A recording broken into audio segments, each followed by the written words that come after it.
All right, here, I'll read it now. In Joe Didion's 1968 book of essays, Slouching Towards Bethlehem, the author cites W.B. Yeats' poem describing the vision of the Second Coming as the apocalyptic arrival of a sphinx-like, quote, rough beast, its hour come round at last, slouching towards Bethlehem to be born. She uses this to describe her anxiety towards the psychedelic movement and the grief of cultural change, and the increasing effect of mass media on society. Why did you have that ready? Why? Bro, as soon as I turn on music, I just see... Hold on, I have to read all these now, because it's funny. In the preface, Didion states, I had been paralyzed by the conviction that writing was an irrelevant act, that the world, as I understood it, no longer existed, and if I were ever to be able to work again, it would be necessary for me to come to terms with disorder. Autumn of 2022, I find myself puddling up to an invite-only hippie festival in the mountains outside Bethlehem, Pennsylvania. That's right, I think. Yes, I think. In a black Mustang, which is the car that makes it seem like I'm trying to compensate for lack of masculinity that I otherwise feel like I wear pretty well. And my friends call it the Batmobile, which hurts my feelings a little. And I step out of my black car and in my black coat, and I'm immediately surrounded by tie-dye and paper lanterns and flowers. I cooked as a firewall. Dev keep up. It would dev keep up. Maybe. Yeah, we'll see. Oh, fucking Christ. I'm not properly dressed for the revolution, and my trippy friend who invited me, he comes up to me and greets me in that very special, very loving way that only the furthest out of hippies can pull off, you know. He says, Will, thank you so much for bringing your light. And I make some jokes about how, well, actually, I think I brought a little too much darkness with me instead, man. And he says in response, in the most loving and terrifying way imaginable, yeah, man, you embody the darkness. The last thing you want is to have somebody on the peak of a spiritual experience tell you that you embody darkness.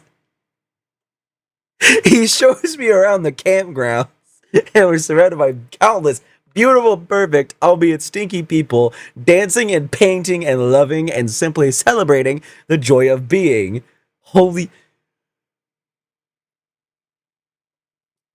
Being alive, and at the center of it all is this enormous bonfire, some 8 feet tall, that's set to be lit around nightfall. And I attempt to spend the next few hours socializing, but that's not something I'm good at, even when I'm not a year and a half into a fucking 2-year-long identity crisis and embodying darkness.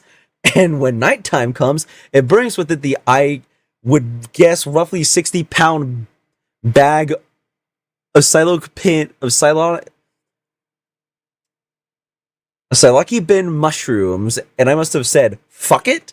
Because the next thing I know, my senses are all mixed up, like, I could hear colors, especially the really salty ones, and the music looks ridiculous, which of course tastes awful, and hold on, and I'm ticklish, so that stings.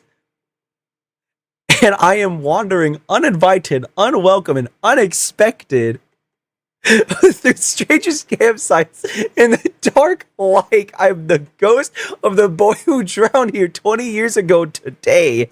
Each step through this dark, muddy wood taking on yet another layer upon layer of this ever-blooming, ever-tessellating tie-dye spiral fractal of personal meaning and paper lanterns hanging in the dark, where painting these incredible monettes of all the quietest thoughts that I'd ever had and had never before been able to hear over all the bloody noise in my head. And I'm not crying, okay? I'm Batman. And I eventually stumble back upon the bonfire, and there's my trippy friend already waiting for me. And he says, Will, thank you so much for bringing your darkness. You almost missed the pants. What? And countless people have now gathered by the bonfire, all to space out All is spaced out to the flames or whatever, and over the hours, the wood in it has crumbled into a shape that vaguely resembles a standing pair of disembodied legs. And they're all like giggling and murmuring, the pants, the pants. They fucking love the pants. And I look at the pants, pants on fire, liar, liar, liar, liar, liar, pants on fire.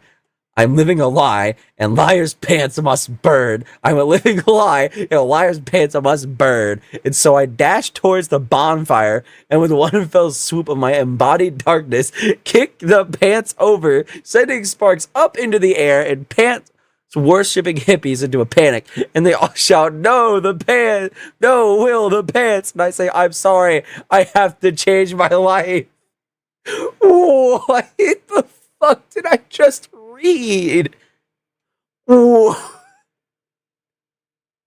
gonna go back through this VOD, and the past like 5 minutes are gonna get clipped.